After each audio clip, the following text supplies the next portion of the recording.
আসসালামু আলাইকুম। আমাদের শরীরে যে রক্ত থাকে, এই রক্তের মধ্যে দুইটা জিনিস থাকে। একটি হচ্ছে রক্ত রস, একটি হচ্ছে রক্ত কণিকা।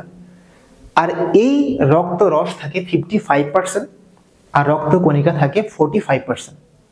তবে এই 45% রক্ত কণিকার ভিতরে সবচেয়ে বেশি যে কণিকাটি থাকে তাকে বলা হয় লোহিত রক্ত কণিকা বা আরবিসি, রেড ব্লাড কর্পাসল।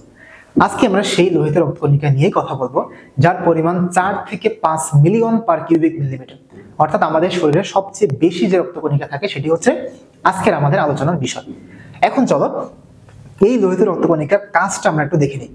তার 1 নাম্বার যে কাজ সেটি হচ্ছে লোহিত রক্তকণিকা হিমোগ্লোবিন ফুসফুস থেকে দেহকোষে অধিকাংশ অক্সিজেন এবং সামান্য পরিমাণ কার্বন ডাই অক্সাইড পরিবহন করে। Yes, this is the first and foremost priority for RBC. লোহিত কণিকার ভিতরে যে হিমোগ্লোবিন থাকে এটি হচ্ছে অক্সিজেনের সাথে বাইন্ড করে। মনে রাখবা এই হিমোগ্লোবিনের ভিতরে দুইটা জিনিস আছে, একটা হচ্ছে হিম আর একটা হচ্ছে গ্লোবিন।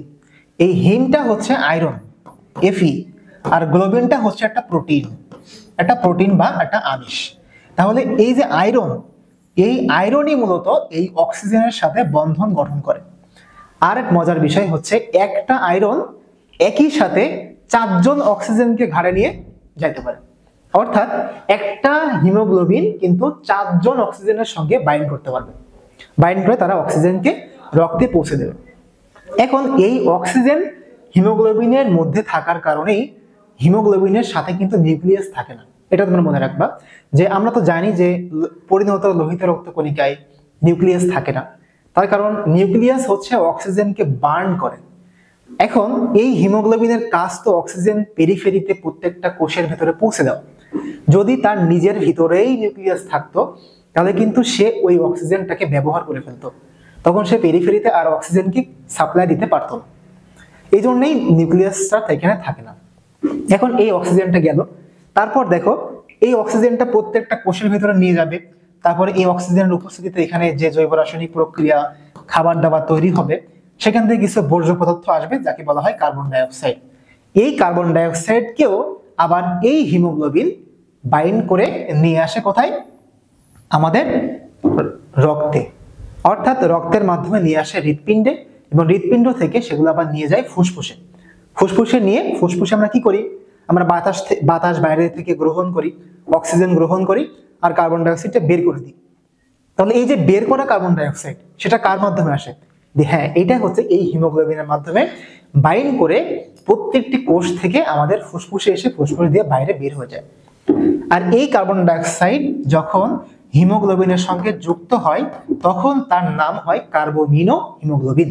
অর্থাৎ দেখো, কার্বো মানে হচ্ছে কার্বন ডাই অক্সাইড, আর মিনো মানে হচ্ছে অ্যামিনো অর্থাৎ প্রোটিন। মানে আমাদের যে হিমোগ্লোবিনের ভিতরে কিন্তু আছে আমাদের কি? গ্লোবিনটা কি? একটা প্রোটিন। প্রোটিনের এন্ড প্রোডাক্ট কি? দেখো, অ্যামাইনো অ্যাসিড। এজন্য নাম হয়েছে কার্বো অ্যামিনো। ঠিক আছে, এই কার্বোমিনো যৌগরূপে তারা আলটিমেটলি পরিবাহিত হয় কোথায়? হৃৎপিণ্ডে, তারপর ফুসফুসে, তারপর বাইরে। শেষ। নেক্সট আসো, দ্বিতীয় হচ্ছে রক্তের ঘনত্ব এবং সান্দ্রতা রক্ষা করে। এখন সান্দ্রতা কি? সান্দ্রতা হচ্ছে ভিসকোসিটি বা ফ্রিকশন। বাইরে আমরা বাতাসে যখন আমরা মাটিতে একটা সাইকেল চালাই, যেমন সাইকেলটা মাটির সাথে ঘর্ষণ খাই, এই ঘর্ষণটা যদি তরলের ভিতরে হয় তখন তাকে আমরা বলি সান্দ্রতা। এখন রক্তের ভিতরে সবচেয়ে যে জিনিসটা বেশি পরিমাণে থাকে সেই জিনিসই তো তোমার বেশি বেশি পরিমাণ ভিসকোসিটি বা সান্দ্রতা বলো, ফ্রিকশন বলো, সেটা তৈরি করবে। সো অবভিয়াসলি হিমোগ্লোবিন বা আরবিসি আমাদের রক্তের সান্দ্রতা রক্ষা করে। তৃতীয়টা হচ্ছে আমাদের জন্য সবচেয়ে বেশি ইম্পর্টেন্ট, সেটা হচ্ছে এগুলো হিমোগ্লোবিন এবং অন্যান্য অন্তঃকোষীয় বস্তু বাফার রূপে অম্ল ক্ষারের ভারসাম্য রক্ষা করে। এখন চলো জানি যে বাফার রূপে তারা কিভাবে কাজ করে। এটা হচ্ছে, দেখো, আমরা একটু আগে দেখছি যে হিমোগ্লোবিন যুক্ত হয় কার্বন ডাই অক্সাইডের সাথে, হিমোগ্লোবিন যোগ কার্বন ডাই অক্সাইড। তাহলে দেখো তো, এই কার্বন ডাই অক্সাইডটা কি? একটা অ্যাসিড নাকি ক্ষার? ইয়েস, কার্বন ডাই অক্সাইড হচ্ছে কিন্তু একটা অ্যাসিড। কারণ কার্বন ডাই অক্সাইড যদি পানির সাথে বিক্রিয়া করে তাহলে তৈরি করে হচ্ছে H2CO3, যা হচ্ছে একটা কার্বনিক অ্যাসিড। আর এই কার্বনিক অ্যাসিড যেহেতু অ্যাসিডীয়, সো আমাদের রক্তের পিএইচ সে কমাই দিবে, অর্থাৎ অম্ল করে দিবে। তাহলে যদি বেশি বেশি পরিমাণ হিমোগ্লোবিনের সাথে কার্বন ডাই অক্সাইড বাইন্ড করে তাহলে কিন্তু রক্তের পরিমাণটা আস্তে আস্তে অ্যাসিডিক হয়ে যাবে। তো যদি আমাদের রক্তটা ক্ষারীয় হয়ে যায়, তখন রক্ত ওই ক্ষারীয়টাকে নর্মাল করার জন্য হিমোগ্লোবিনের সাথে কার্বন ডাইঅক্সাইডের বাইন্ডিংটা বাড়ায় দিয়ে তারা অ্যাসিড ডিও এনভায়রনমেন্ট তৈরি করে ওই ক্ষারটাকে ব্যালেন্স করে। আবার যদি আমাদের রক্তের মাত্রাটা একটু বেশি অ্যাসিডীয় হয়ে যায়, তখন এই হিমোগ্লোবিন কার্বন ডাইঅক্সাইডের সাথে বন্ধন গঠন করা কমায় দেয়, তখন রক্তে কার্বন ডাইঅক্সাইডের পরিমাণটা কমে যায়। আলটিমেটলি কার্বন ডাইঅক্সাইড কমা মানে কার্বনিক অ্যাসিড কমে যাওয়া, আর কার্বনিক অ্যাসিড কমে গেলে রক্তের পিএইচ এর মানটাও আস্তে আস্তে বেড়ে একটা নর্মাল রেশিওতে চলে আসে। এইভাবেই কিন্তু হিমোগ্লোবিন আমাদের রক্তে বাফারের মতো কাজ করে। তারপর দেখো যে প্লাজমা ঝিল্লিতে অ্যান্টিজেন প্রোটিন সংযুক্ত থাকে যা মানুষের রক্তের গ্রুপিং এর জন্য দায়ী। এস আমরা জানি যে আমাদের রক্তের গ্রুপ হচ্ছে কারোর এ পজিটিভ, কারোর বি পজিটিভ, হ্যাঁ, কারোর এ বি পজিটিভ এমন আছে। তো এই যে রক্তের গ্রুপ, এটা কিভাবে নির্ণয় করা হয়? মেনলি নির্ণয় করা হয় হচ্ছে অ্যান্টিজেনের উপর ডিপেন্ড করে। যার রক্তের গ্রুপ হচ্ছে এ, তার রক্তের ভিতরে অ্যান্টিজেন থাকবে এ। তাহলে এই অ্যান্টিজেনটা কোথায় থাকে?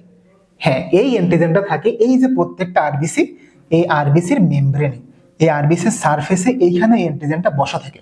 সো আমরা যখন রক্তের গ্রুপিং করি তখন কিন্তু এই অ্যান্টিজেনটাকে ডিটেক্ট করি, এই অ্যান্টিজেনটাকে আমরা দেখি যে এটা কোথায় আছে এবং সেই অ্যান্টিজেনটা কি, এটা দেখে আমরা রক্তের গ্রুপ নির্ণয় করি। এবং লাস্ট হচ্ছে এসব কণিকা রক্তে বিলিরুবিন এবং বিলিভার্ডিন উৎপন্ন করে। হ্যাঁ, যখন হিমোগ্লোবিন ভেঙে যায় তখন সেখানে কি হয়? বিলিভার্ডিন তৈরি হয়, যার রং হচ্ছে সবুজ, এবং এই বিলিভার্ডিন পরবর্তীতে বিলিরুবিনে কনভার্ট হয়, যেটা আলটিমেটলি জন্ডিসের সময় আমাদের বেড়ে যায়, যার কারণে আমাদের শরীরের রং হলুদ হয়ে যায়। তো তাহলে নর্মালি কেন বাড়ে না? কারণ এই বিলিরুবিন বা বিলিভার্ডিন যাই বলে, এগুলো আমাদের স্টুলের মাধ্যমে, আমাদের পায়খানার মাধ্যমে বাইরে বের হয়ে যায়, এই জন্য স্টুলের রংটা হলুদ হয়ে যায়। তো আজকে এই পর্যন্তই, সবাইকে ধন্যবাদ।